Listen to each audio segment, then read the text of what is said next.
وہ میں کسی کا پڑھا تھا، ایک وہ امریکن تھا، امریکہ میں رہتا تھا، پھر الٹیمیٹلی اٹلی واپس چلا گیا، انہوں نے کہا بس عمر مک گئی، بس جا، کینسر ہی تھا نا، اور یہ he lived for 110 years.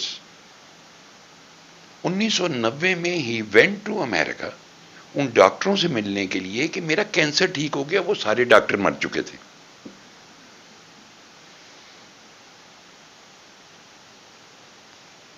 یار جس نے زندگی دی ہے وہ زندگی کی حفاظت نہیں کرتا. اللہ سے زیادہ بھی کوئی، آپ پڑھتے نہیں ہو یا حفیظ ہو یا حفیظ ہو یا حفیظ ہو، ایم ہی پڑھ لیں دے، کسی نے دستہ پڑھ لے. ہر شے کا نگہبان اللہ ہے. That is our problem. یہ جو اندر بیٹھا ہے یہ ایسے خیالات دیتا ہے، یہ نہیں چاہتا کہ آپ اس کے قریب جائیں. نفس کا کام ہی یہی ہے کہ آپ کو کفر کی طرف لے کے جائے. اور ہم اپنے آپ کو بڑا اچھا مسلمان سمجھ رہے ہوتے ہیں، سارے لوگوں کو کہہ رہے تھے جاؤ اور بس. آج کل میں بہت بیمار شمار ہوں، کوئی ڈاکٹر دسو، کوئی ٹوٹکا دسو، کوئی حکیم دسو، کوئی ہومیوپیتھک دسو. اچھا میرے پاس بھی ایک خاتون آئی، ان کو کینسر تھا، اور جو لے کے آئیں ان کو بھی کینسر رہا کسی زمانے میں. ان کا کینسر ٹھیک ہو گیا تب وہ اس کو لے گئی، تو وہ مجھ سے پوچھے کوئی اچھا سا ڈاکٹر ہومیوپیتھک آپ جانتے ہیں؟ میں سمجھ گیا، میں کہ ادھر کوئی فائدہ نہیں، انہوں ڈاکٹر ہی دس دے. اور بہت پڑھے لکھے اور ایلیٹ کلاس. یہ something is wrong here. کوئی خیال دیتا ہے اور پھر وہ بلے کی ہوا چڑھاتا ہے. اچھی طرح گڈی دیکھیے بلے کی ہوا، کبھی سیدھی اٹھتے ہی جا رہی ہوں. اور ہم غیر حاضر ہو جاتے ہیں، گھر سے غیر حاضر ہو جاتے ہیں، رشتوں سے غیر حاضر ہو جاتے ہیں. سارے کارا لے کر آج کل بڑا گواچا گواچا پھر رہے. پھر کہتے ہیں یار انہوں ڈاکٹر نے چیک کراؤ، کوئی نفسیاتی ایشو تو نہیں ہو گیا. لو جی آؤ جی ہوں چلنے ہیں. انہیں کہتے دماغی بگڑ گیا، انہوں ای C T electro convulsive therapy کراؤ، چٹکے لو آؤ نہیں چنگی طرح. دوائیاں کھلا کھلا کھلا، دوائیوں کا بھی کوئی سائڈ افیکٹ ہوگا یار. زیادہ روٹی کھا لو تانوں بیمار کر دیں، زیادہ دوائی کھا لو بیمار کر دیں. کلندر پاک رحمۃ اللہ علیہ فرماتے تھے کہ سوچ سے پیدا ہونے والی بیماریوں کا علاج دوائیوں سے نہیں ہو سکتا. یہ دیمک کی طرح چاٹتی ہے اندر. مثلا جو چیز سوچ سے پیدا ہوئی ہے اس کو دوائیوں سے کیسے ٹھیک کرو گے؟ اس کا علاج ہی کرنا ہوگا نا. یعنی ایک پریکٹیکل ہوتا ہے. ہماری زندگیوں میں کس چیز کی کمی؟ عمل کی. بھائی ہر بندہ کے اندر فقیر لب جائے کہ بس ستہ ہی خیراں 7 نسلاں میریاں بس ارب پتی ہوں، کوئی دکھ کوئی تکلیف نہ ہو. یہ کیسے ہو سکتا کہ تانوں کچھ بھی نہ ہوئے؟ کچھ نہیں ہوئے گا تانوں ٹھنڈ لگ جائے گی، اور کوئی نہیں آشوبے چشم ہو جائے گا. آپ کس جہان میں رہتے ہیں؟ اگر بیماریاں تو بچن کا شوق ہے تو پھر چلنے اللہ کو. منہ تو قبل انت منہ تو، جو فرمانے نبی صلی اللہ علیہ وآلہ وسلم ہے، مرنے سے پہلے مر جاؤ، چھوڑ دو اس دنیا کو. جان چھوٹی، نہ بیماری، نہ کچھ کہنا، نہ کوئی. جب دنیا کی محبت ہی نہیں ہوگی، ابلیس سے جنگ لڑ لو گے، نفس پہ لگام ڈال لو گے تو ختم ہو گیا جھگڑا. نہ خوف نہ فیر، نہ صرف رب تے تسی. اس سے پہلے خیالات ہیں اور الجھنیں، اور بہت ڈاڈی الجھنیں. میں تو ایک دو کا ذکر اس لیے کر دیا کہ اس وقت ہمارے بیسک ایشوز ہیں. مہنگائی ایک ایشو ہے، بے روزگاری دوسرا ایشو ہے، بل بہت زیادہ نہیں، یہ بہت زیادہ ہے، وہ بہت زیادہ ہے. کچھ کرو کچھ کرو، کوئی دعا کرو. میری دعا سے کیا بھی تمہارا رب نہیں لگتا؟ یار اپنے رب سے باتیں کرو، اپنی بات کرو، اس کو کنوینس کرو. سارے جان دی خوشامد کر لیں ہو، اللہ دے نال کیوں نہیں گل کر سکتے؟ پیار کی بات کرو. وہ یہ تھوڑی دیکھے گا تو گناہ گار ہے، انہیں کہنا واہ آیا.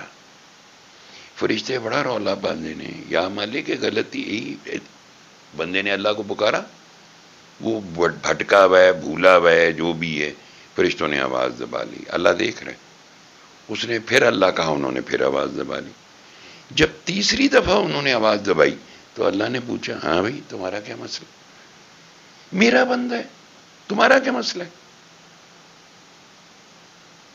تمہاری نافرمانی تو نہیں کر رہا؟ دیکھو ہم نافرمانی بھی اسی کی کرتے، سنتا بھی وہی. اتنا ظرف کہاں سے لاؤ گے یار؟ ایسا کوئی مل جائے گا؟ کلندر پاک رحمۃ اللہ علیہ فرماتے اللہ مفت میں ملتا ہے، 1 روپیہ قیمت نہیں ہے اس کی، تو خریدار بھی کوئی نہیں. ماشاءاللہ جو چیز مفت ملتی ہے وہ دیکھنا کوئی پسند نہیں کرتا. وہ کہتے ہیں جس ڈاکٹر دی فیس زیادہ ہوئے اتنے رش بہت ہونا. جنگوی صاحب اکثر کیا کرتے سن بابے اور کو پیسے رکھو اس فیض دے. یہ بڑی ڈاڈی قوم ہے، یہ مفت دی کوئی قدر نہیں کرتی. مثلا جب سورہ رحمان کے پروگرام شروع کیے تو مجھے آج بھی یاد ہے کہ کسی کو ہم سورہ رحمان کا بتاتے تو پہلا جواب ہمیں یہ دیتا تھا میں پڑھتا ہوں خیر سے روزانہ. چلو یہ تو اچھی بات ہے. ہم نے کہا چلیے وہ پڑھتے ہیں، ہم پڑھنے کا نہیں کہہ رہے، ہم سننے کا کہہ رہے تھے. ٹواڈی آنا نو چیلنج، لیکن ایسا لگتا ہے کسی نے چھیڑ دیتا. وہ بندہ اچھا ہے، مسلمان ہے، قرآن کا بلیور ہے، اللہ رسول کا ماننے والا ہے یار. وہ اندروں ایک ناٹ جی لائی ہے انہیں بس واسطے. اے دیکھو انہیں ساری ٹی وی کم کر دیا، آ گئے ہوں گے قرآن سنو. ویسے ہی ڈاؤٹ فل آدمی ہو جانا. اچھا جی اے دسو یہ کتنے لکھیا کہ سورہ رحمان سننی چاہیے؟ چلو جی دوسرا کوشچن آ گیا. تیسرا کوشچن اب دیکھیے کیسے کیسے خیال دیتا ہے. تو خیال بندے کے منہ سے زبان لفظوں کے ذریعے نکلتے ہیں نا. نہ یہ بتائیں قاری باسط کا کہاں سے لکھا ہوا؟ گل ہے کہ سننی نہیں، سادی سی بات. اب وہ کیسے برداشت کر لے کہ جو تقوی کے تکبر میں پھنسا ہوا ہے، اس کو ابلیس نے ٹریپ کیا ہوا ہے، اس کو جا کے آپ کہہ رہے ہیں سادہ زبان میں یار ہے سن لے. وہ کہہ رہا میں نے ایک آدمی، یہ کون آ گیا بغیر داڑھی دے. وہ کاکیاں جاتی تھیں نا بابا ہی ان کو سمجھاتے تھے، وہی بیٹے بابا تم نے کسی بزرگ کے پاس نہیں جانا، کسی بزرگ خاتون کے پاس، اپنی ہم عمر بچیوں کو دو، سیلیوں کو دو. کاکوں کو بھی یہی کہتے تھے.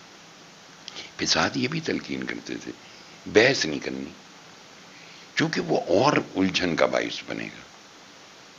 چونکہ تم بحث شروع کرو گے نا تو یہ لڑوان دا ماسٹر ہے ابلیس. اینوں کھڑا کرے گا، انہوں کھڑا کرے گا، دعاں دے گتھم گتھا کرا کے دے بعد ہی کہے گا تو کون ہے؟ میں تو نہیں تینوں کیا سی.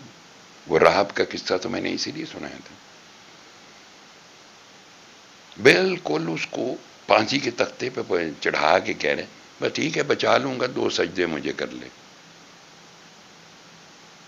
اور 2 سجدے بھی کر لے راہب صاحب نے. وہ بات کہتے ہیں کون ہو تم؟ میں تو نہیں تمہیں جانتا. اس لیے قرآن یہ کہتا ہے اور جب قیامت آئے گی پھر جہنم کو سلگایا جائے گا، پھر ہم انہیں بتا دیں گے پکارو بلاؤ ان کو جو جن کی تم پوجا کرتے تھے. سو یہ خیالات آپ کے میرے سب کی زندگیوں کا حصہ ہیں، ان سے بھاگ نہیں سکتے. نفس خواہشات کو جنریٹ کرتا رہے گا، ابلیس اس کو خیال دیتا رہے گا. اس سے لڑنے کا نام تزکیہ نفس ہے. مجاہدہ اسی کو کہتے ہیں. یہ بہت بڑا مجاہدہ ہے. It is not simple.